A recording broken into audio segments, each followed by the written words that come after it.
Welcome to the Starting SaaS podcast. My name is Michaela Richmond, and this podcast is all about creating a foundation for SaaS. Welcome to the Starting SaaS podcast. Today, I'm very excited to introduce Alyssa Marshall. She is the founder of the online course platform called Owlish. She is also an entrepreneur. She started a course on teaching advanced dental techniques, and she's been on the entrepreneurship train for quite a while now. And Owlish is a SaaS platform. So we're going to get into her journey through entrepreneurship, courses, and of course, SaaS. Welcome to the podcast. Thank you so much, Ella, for having me. Okay, so first, your journey into SaaS. That's my favorite question to ask people. You started with courses. What got you into SaaS? Yes. So I was teaching online courses and I am not a developer, and tech is just not an area where, there are these early adopters in tech. That is not me.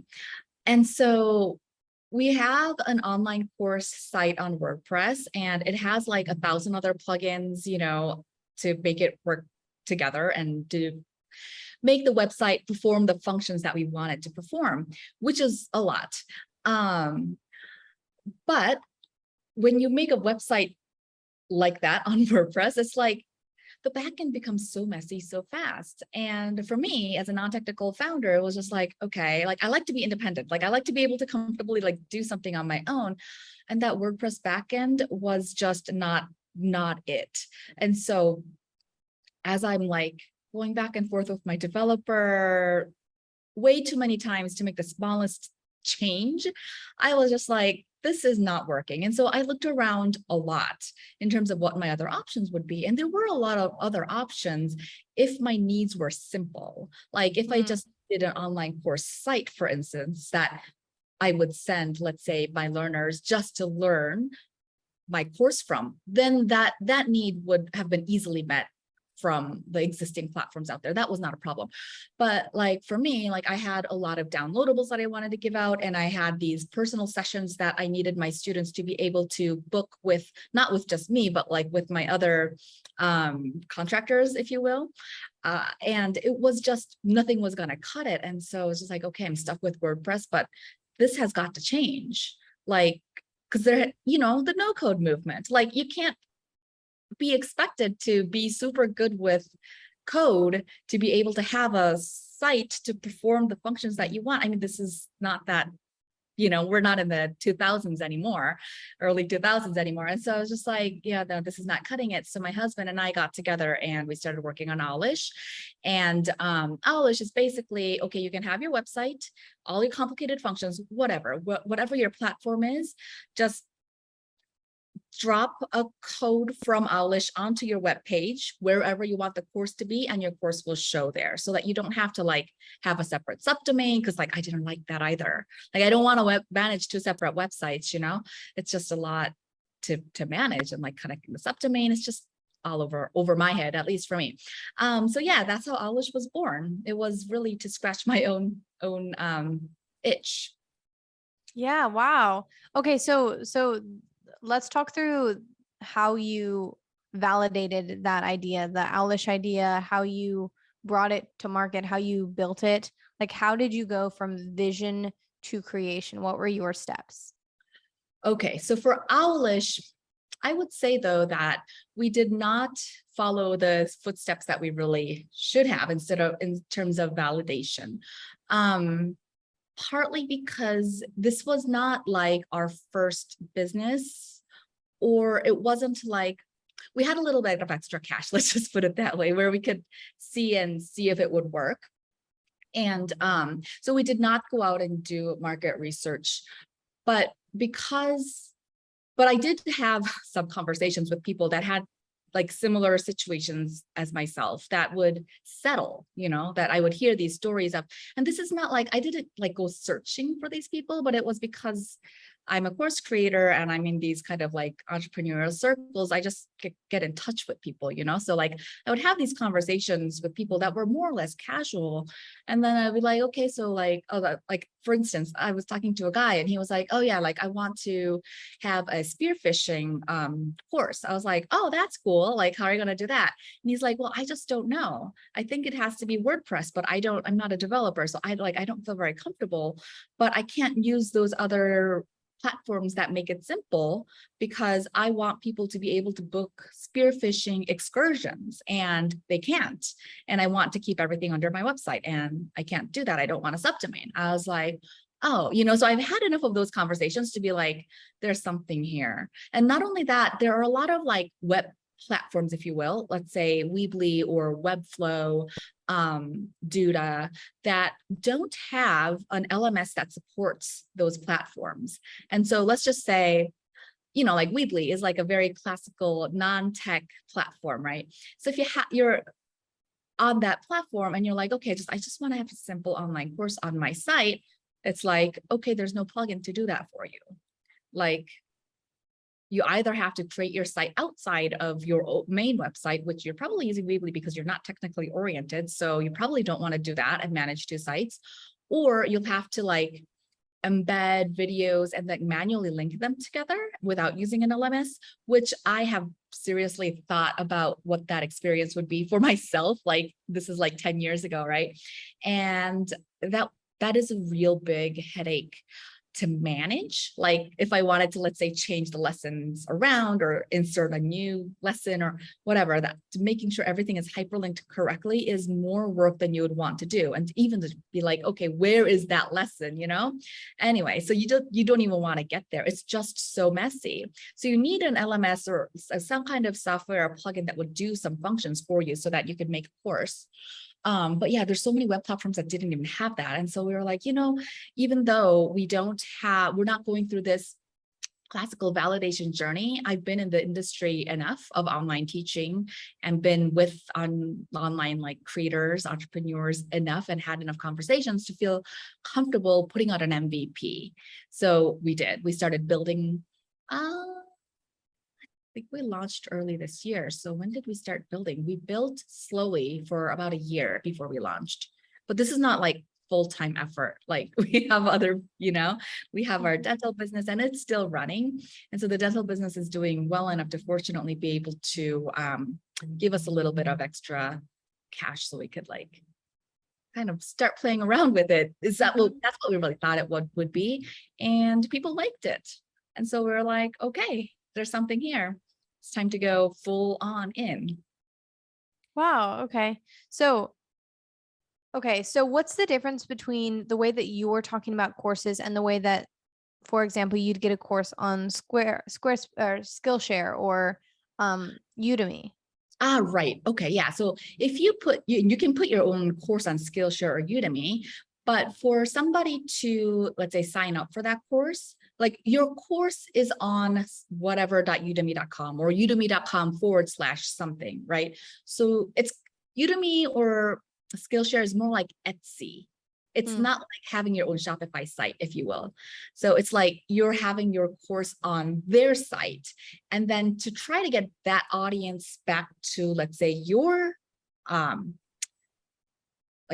what would you call this? Like your sphere of whatever things you do, right? Like I see this as like my community, my website. Like I want people here. Like I want people to come into my house.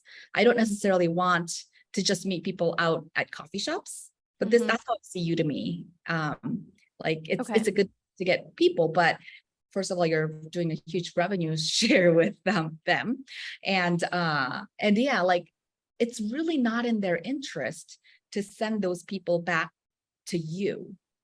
It's just kind of like YouTube, but just more for courses. That's how I view it. Like YouTube has no interest in sending your audience to your website. Like they want people to stay on their website. It's a conflict of interest. That makes sense. It's very much like social media platforms. Exactly. Most companies and most creators that are really, really caring about, connecting with their followers, their people, they usually have something that's off the platform. Like a newsletter or some offering that they have, maybe like a Discord chat or a Slack channel. Like they Mhm. always have something extra because hypothetically the social media says, you know what, we don't want you on here anymore. Like Oh, they still get to take their subscribers and fans and people with them. totally. Don't build your palace on somebody else's land. You can get kicked off. Yeah, that makes a lot of sense. So, okay, so first, before we go into online courses and talking about how they work and why anybody would want to start an online course, Mhm. I want to kind of dive into Owlish a little bit more. So SaaS, the SaaS model, I also looked on your website and it seems like y'all have a PLG kind of mindset where it's you have a free model as well as a paid model. Why did you decide to go that route? First of all, to have a free tier, we thought would be the fastest way to get the users to not just to validate, but to help us in the early days fix our bugs and whatnot. But we are currently in conversation to go to transition away from the free tier and go into a free trial instead. So I'm not sure when this is going to go air, but when the listeners come to listen, the free tier might not be there anymore. Okay, yeah. No, that makes sense. Why did you decide to do it that way? Or like why did you decide to have the free In the beginning, portion? Yeah. yeah, just to get user feedback as quickly as possible and as much as possible, which it really did do that because there's just no barrier to enter, right? Like we're not even at that, or right now, at the time of recording, we're not even asking for somebody's credit card information to come in.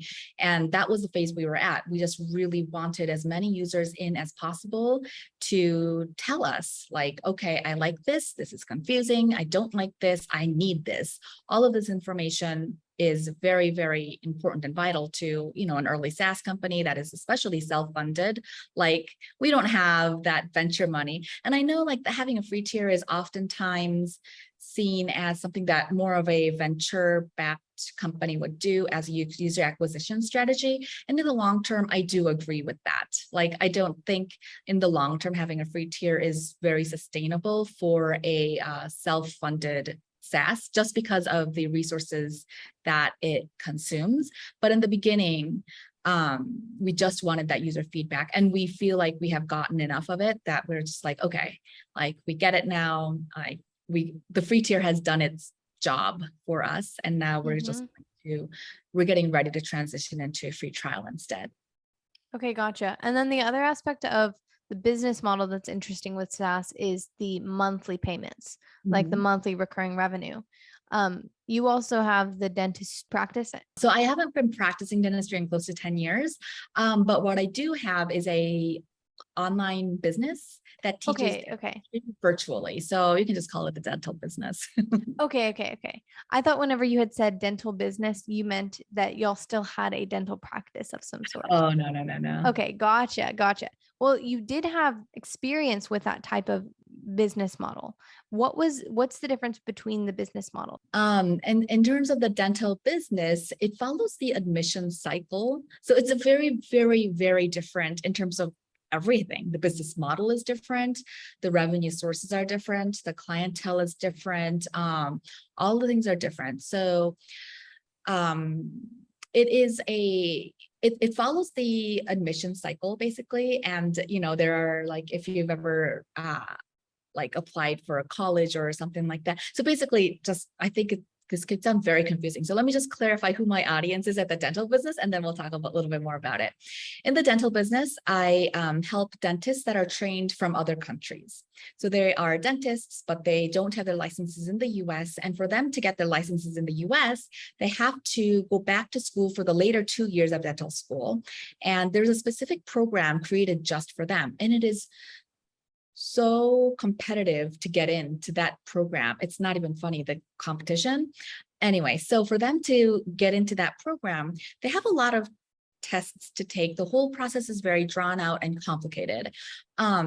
So there are all of the usual grad school admissions process stuff, like taking tests and whatever, like writing essays and getting experiences and whatnot. And then you also have to show them your skills and ability to cut teeth. plastic teeth though, not real patients. And so to very, very exacting standards that US dental schools want to see them be able to perform. And then there are oftentimes like case studies where you would like plan out treatment plans or read radiographs or whatever other exercises that schools want to ask them to do. So there are all of these moving parts in that admissions process. And so but the whole business has an ebb and a flow to it that basically follows the admissions cycle, right? There's a seasonality to it. So there are months where there's no sales, nothing. And it just is what it is. Like it's not that season. And then there are times where like there are tons of schools interviewing and everybody's busy practicing for tests and getting ready. And sales are just like, it's like there are really seasons or months where it's just really lucrative. And then there are just months where there's like nothing at all. So you have to kind of plan your finances around that, right? You can't live the high life all of the time. So that is different. And then the fact that our revenue it does not come from a subscription over there. It comes from one-time course purchases. We have 4 courses and then more like services they could purchase. So it's like whatever they need. And we've tried to experiment with subscription models and it didn't work. Like for that audience, like you just had to give them the option to get what you need when you needed it. That's really just what they didn't want to be told when you can get it or how it works. Like, no, this is when I need my thing. And if you don't have it, I'll go somewhere else. That's that. So yeah, like, but each purchase is usually a much higher price point. We're not talking $30 here. We're talking easily $1,000 plus per purchase. So each transaction is a lot more meaningful. And so that's that business model over there. And this business model is like, okay, we're talking now working with a lot broader set of people at once, right? And like when I look through all of our creators' accounts, it's just like, it's quite mind-boggling, all of the different industries people are in. It's like, we have people that are like midwives to people that are teaching women how to attract certain type of men to, it's everything you can think of or things that I didn't think of, like people are doing, so we're working with creators of all different industries and lots of different web platforms, and just watching them, grow their businesses utilizing our platform is super fun. It's a different kind of fun. And yes, each purchase, like each transaction is lower. However, it's a recurring basis. And so like they stick around for a really long time. That's awesome. So SaaS, the cool thing about SaaS and the business model specifically is that the people are different.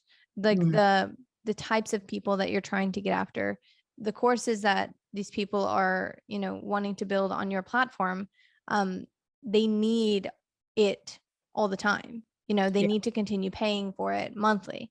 And that is monthly revenue that you can count on. And there's also something called churn, which is really interesting in SaaS, which is basically people not coming back. And you have this recurring revenue, but then at the same time, you have to account for anybody that's not recurring. It's challenging. So in some sense, I really see business as kind of like a game that adults play, I don't play like video games or anything else, but like for me, this is it, like this business part. It's super fun. I look at it like, okay, it's a puzzle. Like, can I beat that?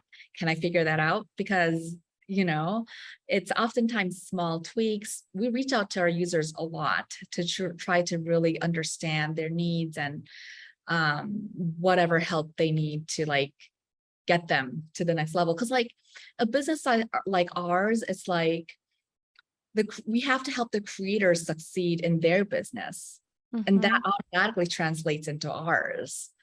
And so instead of just looking at it like, okay, how do I don't want to say it like this, but like, how do I get you to pay me? It's more like, okay, what can I do to better support your needs? Because that will automatically translate into you paying me. Like, I don't really have to think about that as much. If my product's good enough and I'm helping you and you're finding value in the product that I'm offering and the price point is right, then the rest should take care of itself. Compared to the course, like which one is your favorite to work on as an entrepreneur? This, It is? yeah, I love it. Why? Okay. Well, I think there is also an element of sometimes things getting a little stale. I have a dental business for almost 10 years. So it's a while. I did want to change. And the dental part, it's like easy. Like I know it so well that I wanted a bit more of a challenge again. I wanted to learn something new again and just be in new territory that just keeps me on my toes a little bit more. And this is doing that. And so it's like I've learned how to, let's say, do email marketing or, some Facebook ad. Like I learned all of these skills through the dental business, right? And like I learned a lot about how to communicate, how to manage a team. This is like all coming together and helping me over here. And I mean, that bio that I gave you is a shorter version, right? Like I have had another business that I started and then I folded down in the middle. So like I've done some stuff in the middle, but it's like I feel like all of the stuff that I've done and learned, it's like flourishing over here now. Like it's ready to just be something new and something that I really like to work on. I find it the most fun of all ventures I've been on so far. Wow. Okay. I think it's also really amazing because like there's this part of you that really can identify with your target audience. Like you are your target audience.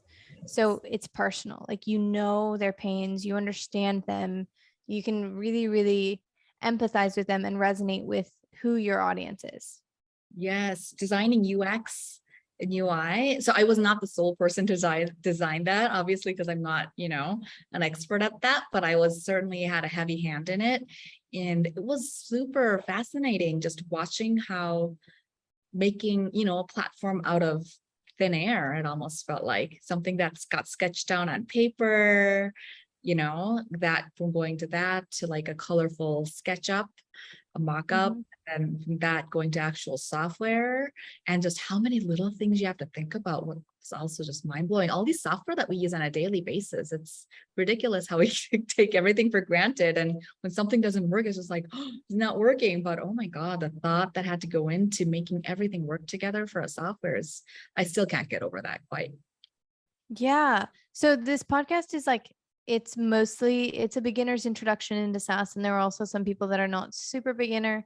But UX UI is basically user interface, user experience. So like the whole experience of Owlish online, what from the very beginning, whenever you get onto their website to whenever you're in the platform and doing everything that you need to be doing. That really is an element that like has to constantly be tested. Constantly. And things that like, I think, because I'm not tech savvy, right? But so I kind of also assume like if I understand it, other people would. And then I see like, oh no, even that assumption must be challenged. Like all of the assumptions that you have about anything needs to be challenged going into a SaaS when you have I think especially because our target is the non-technical people. So we have to make everything as easy as possible.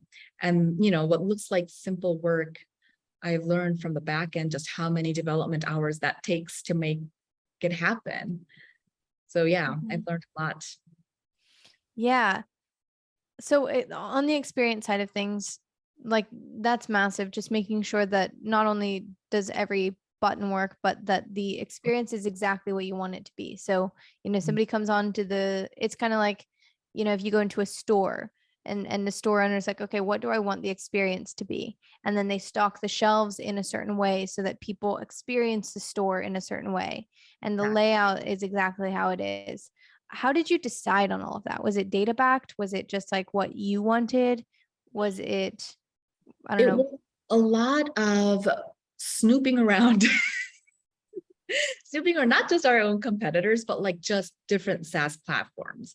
We wanted to Mm, be really simple and also to look good, like the design needing to be good was a very, very important part for us. And so, yeah, I snooped around a lot, and I took like 1,000 screenshots and made notes of what I liked about that platform versus that platform, what I did not like about mm. I thought was excess. And I was so anal about all those little things. And then I would bring it to the developer and he'd be like, okay, these are doable. These are not, like I could be like, okay, that's probably version 3 or 4. I'd be told like, okay, we can do that. We can't do that. Because realistically, we have to balance. Like we can't build this gorgeous palace from the get-go. We have to start from an MVP, right? So like it was a lot of back and forth in terms of figuring out like, okay, how do we make it simple and look nice and easy? But while I cannot have all of the little things that I wanted in my perfect ideal world. So we're still working towards it. Gotcha. Yeah, it's a lot. And then having to restrain your vision Yes. by what's actually possible and what's realistic. And what's Mhm. also like, okay, so MVPs are really difficult. It's get rid of everything you don't need. Yes, exactly. Like minimal, but still viable. Those are the keywords, right? So it's easy to like just focus on minimal, but no, it's not just minimal. It's also minimal viable. It has to be viable. It has to be usable. It has to, serve the needs for your target audience as well, just not in the entirety, not just yet, just like what's the viable product that they could use. Yeah, to really see if this thing has legs or not. Mm-hmm. Yeah, it's really, really difficult to do that. So kudos to all of the entrepreneurs and founders that do. Yeah, for real. Okay, so the other topic that I wanted to get into was courses. As Hmm. I mentioned to you before, I think that the cool thing about SaaS is that people are developing skills and refining their techniques and becoming really, really good at certain things. And I've seen so many amazing SaaS people want to create courses or like want to Hmm. create passive income in some different type of way. And you have a skill, like whether or not you're an amazing salesperson or like an amazing marketer or an amazing UX UI designer. Like all of those skills are something that somebody else wants to learn. So For sure. I wanted to ask you about courses. In the beginning, first question, what is the right time to start a course? At what point are you like, okay, I Hmm. am good enough to start a course? I think that question really is twofold. First, do you have the skills? But second is, do other people know you have the skills? Like, do you have Mm, an audience? Because really, this is just like building SaaS. Like, you can have an amazing course with no audience, you'll launch it to nobody. Or even if you have an audience, like if you miss the mark in terms of what course they actually want to see, you miss the mark and it's still crickets. So it is a possibility that just like a SaaS could flop, courses definitely could also flop. And so, but oftentimes online courses take a lot less resources to get going with. It's just like turn on a webcam and talk into it, like make your outline and talk. So it's a lot less of a risk to put something out there. I think, I mean, of course courses can be very involved as well, but if you okay, if it's your first time into courses, you shouldn't be trying to make a flagship really involved course. Not yet. Like you're probably not ready for that just yet. Not just in terms of your teaching skills, that's not really, but like you need to, I think it's helpful if you first sell small courses. So instead of mm, selling like what's a good example for SaaS? Instead of selling like a comprehensive course on how to use Photoshop, I don't know, or like comprehensive course on how to do SEO keyword research, just like trim it down to like a small topic, something that you could ideally teach somebody in an hour or less. something that somebody could consume in an hour or less and have a quick win, you make a course like that. So some people call those mini courses, versus a flagship course that's more like big and comprehensive. But yeah, certainly don't put all of your eggs in one basket making a flagship course. Those take a lot of time to build and like film and have everything work together, is oftentimes a few months in the making.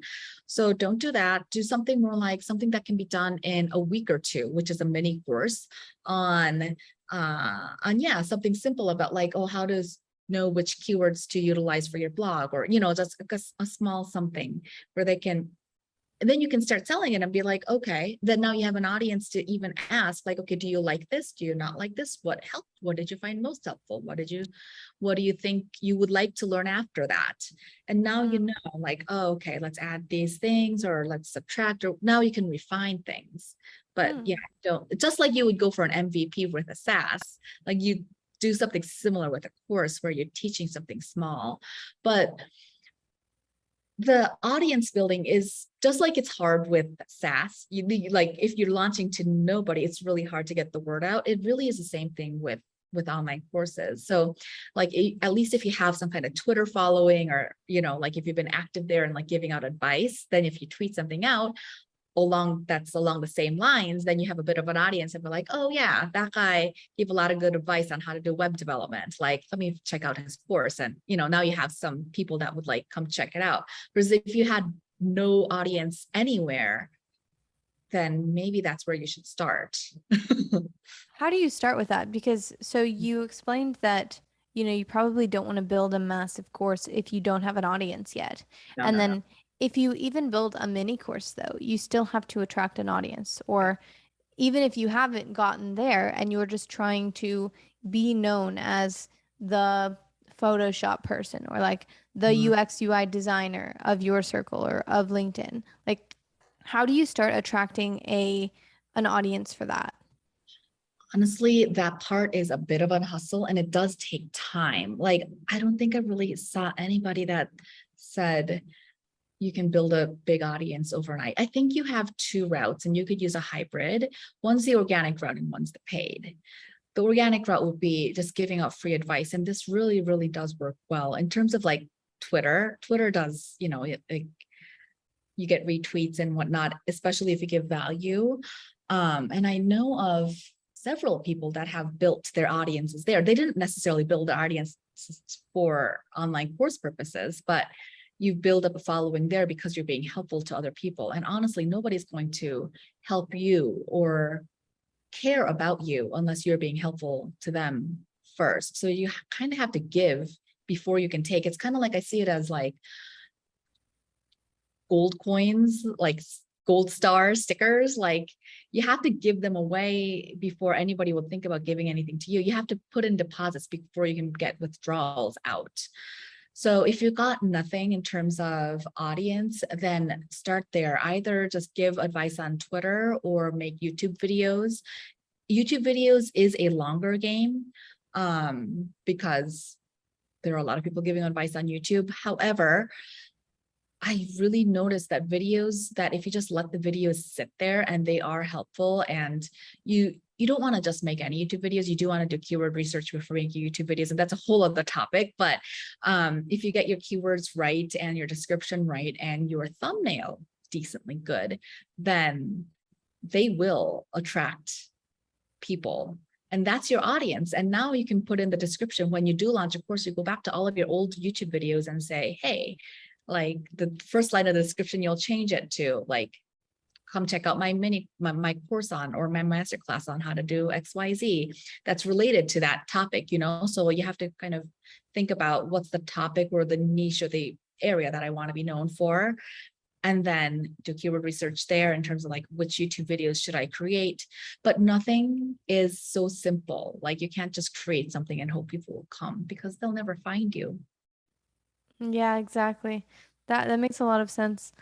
Okay, so before we get into our rapid fire questions, which are the questions that I ask everybody at Mhm. the end of the episode, I wanted to kind of get your take on, you know, building that personal brand. Like, deciding I'm going to be this person and I'm going to put my name out there as this person.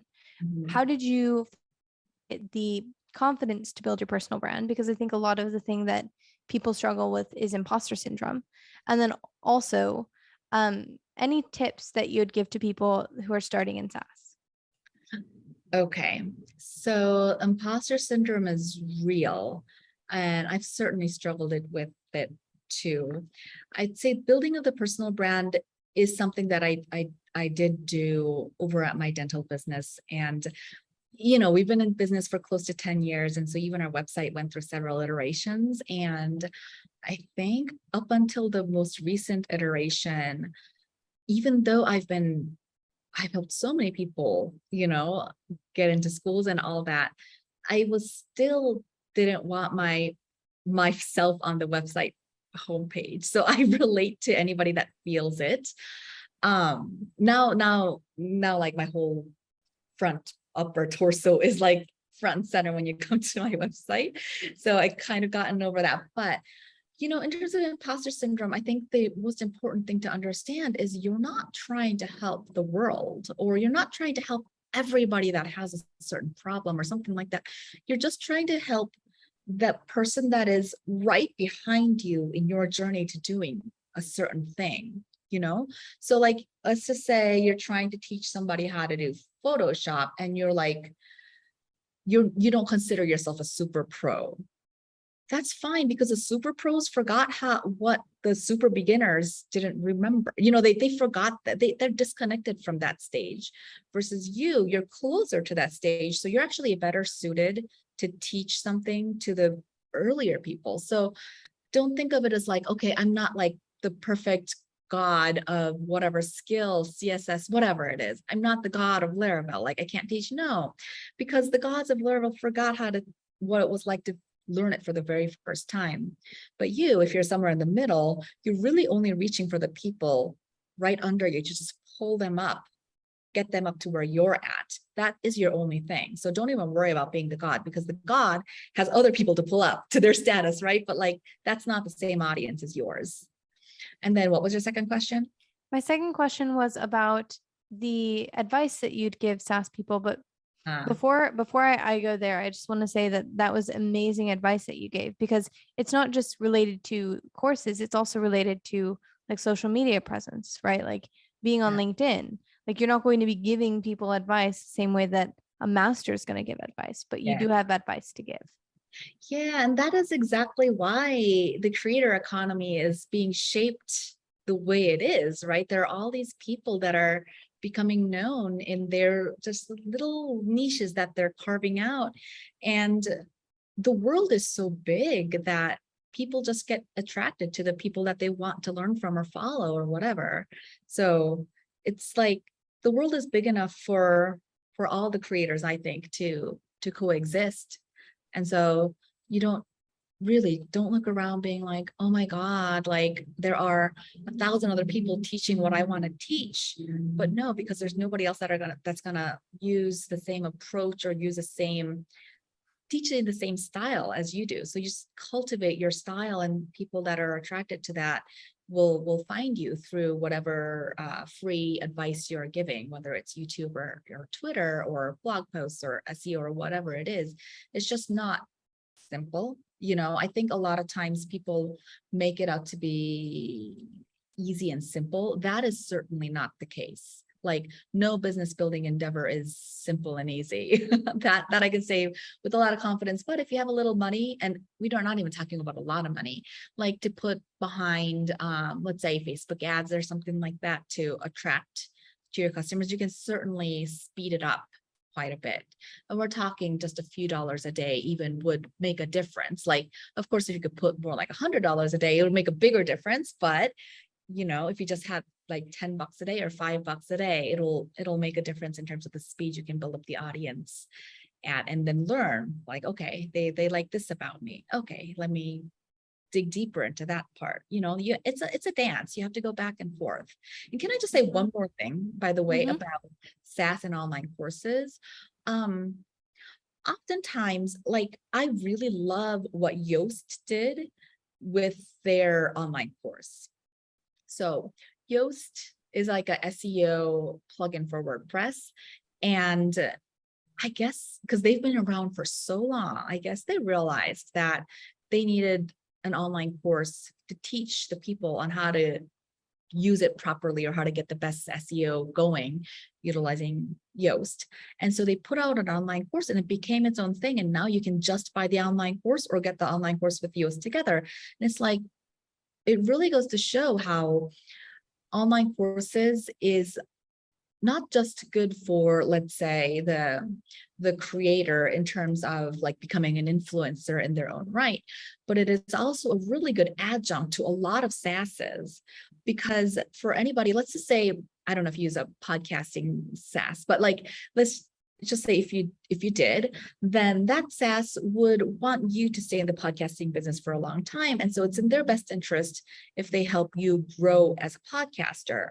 And so if let's say a podcasting SaaS started an online course on how to grow your audience and do really good in podcasts, it not only builds a lot of goodwill with their customers, but it also just helps them succeed and therefore stay with you for longer. So there are a lot of different ways to utilize an online course, not just for like, okay, let me teach what I know, but it's also like, okay, if you are a SaaS founder thinking about it, let me teach people how to use my SaaS better, or whatever the results that my SaaS is trying to deliver to my clients. It's so good at that. And if you didn't start building a SaaS yet and you're not sure, it's also kind of a good way to, I don't know, test waters a little bit. Like, should I go that direction or that direction? You can utilize it to test. But really, I think it's a really good, it's a good for a SaaS company, at least most SaaSes, to just have an adjunct course to help people succeed, because so that they don't give up, let's say, on podcasting, right? Yeah. It's just, I mean, in everything, it's who's your audience and how can you support them? For sure. Yeah, exactly. Okay, let me get to our rapid fire questions. I love asking people these questions, so I'm very excited. The first question, what is the biggest challenge that you have faced in the SaaS industry? For me, the one that I can think of right now that like pops into my head is figuring out the user analysis part. This is still a puzzle I'm trying to solve. Looking through the data and, because like Facebook has that famous, like, if you have 7 Facebook friends, you'll stick around. Like, they figured out that metric. And so I'm currently, so this is what pops into my head, because this is what I'm trying to solve right now, is what is that metric for us? What action do we need to help them take quickly to give them the quick win to really make Owlish part of their routine, if you will? That's a great answer. I hadn't thought about that before. Like what is that one, you could even look at it as like an 80-20 Pareto principle kind of a thing. It's like, what is the 20% that is accountable for 80% of the reason that they choose to stay? Exactly. Yes. That's great. The second question that I have for you is, what do you wish that you knew whenever you started?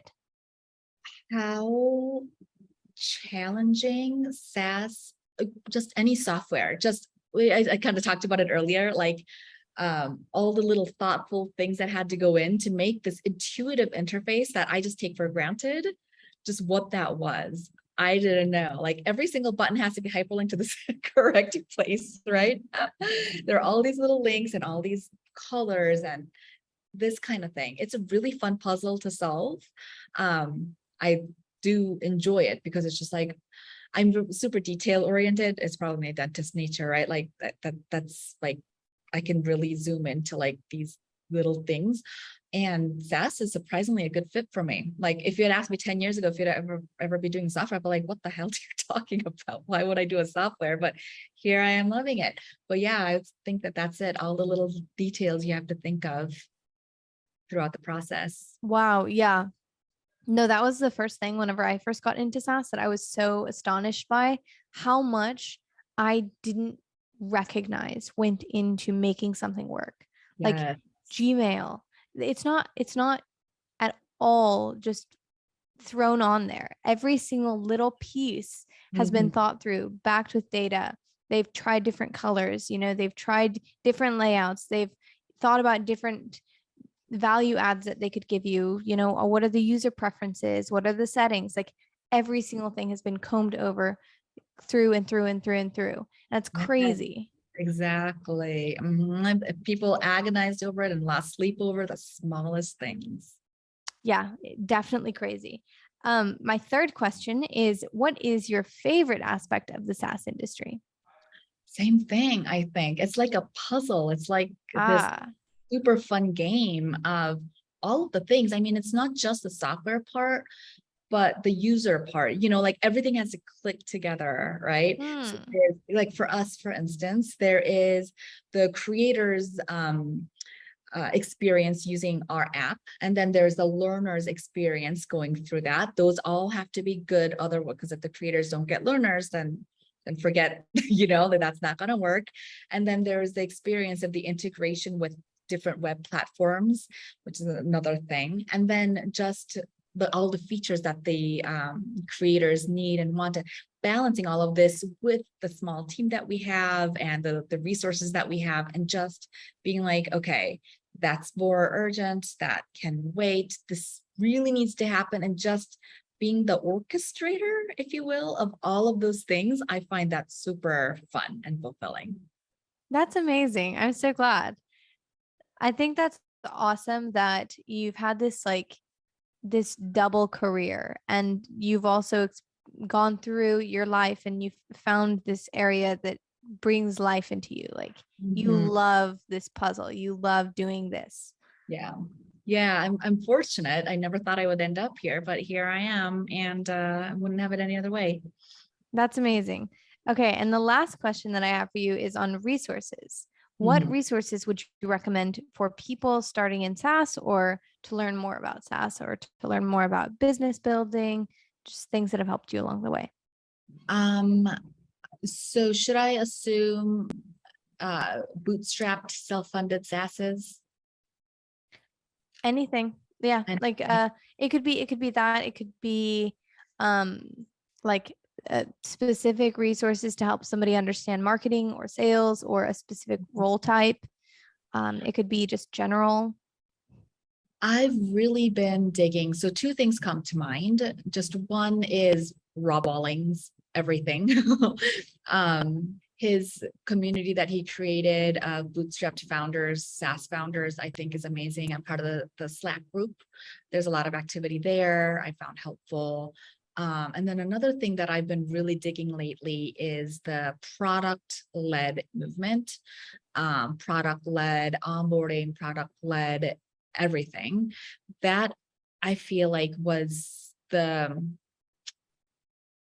kind of the missing piece to the bootstrapped world. It was kind of like alluded to, but now I feel like there is a good vocabulary and a theory that you can rely on.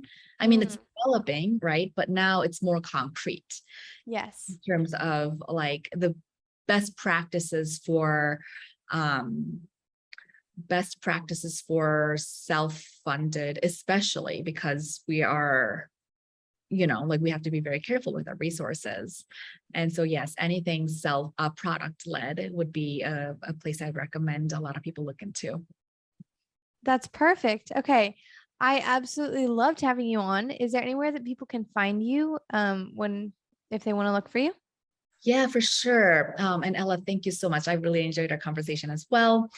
So our website is owlish.com. That's with two W's. So OWWLISH.com. And to listeners of your podcast, I would love to give them 2 months free of our paid plan. And to get that, you can come to owlish.com/starting SaaS. So all one word, lowercase. That doesn't matter, right? Lower uppercase. Anyway, all one word. Just write it all out, starting SaaS, and you'll be able to get 2 months free. And yeah, that's the best place to find everything that I do. I don't have like a personal, any other like presence on social media or anything like that. That's awesome. Well, if anybody wants to go and check out owlish.com, definitely go and do it. Thank you again. Thank you so much for having me. It was a pleasure.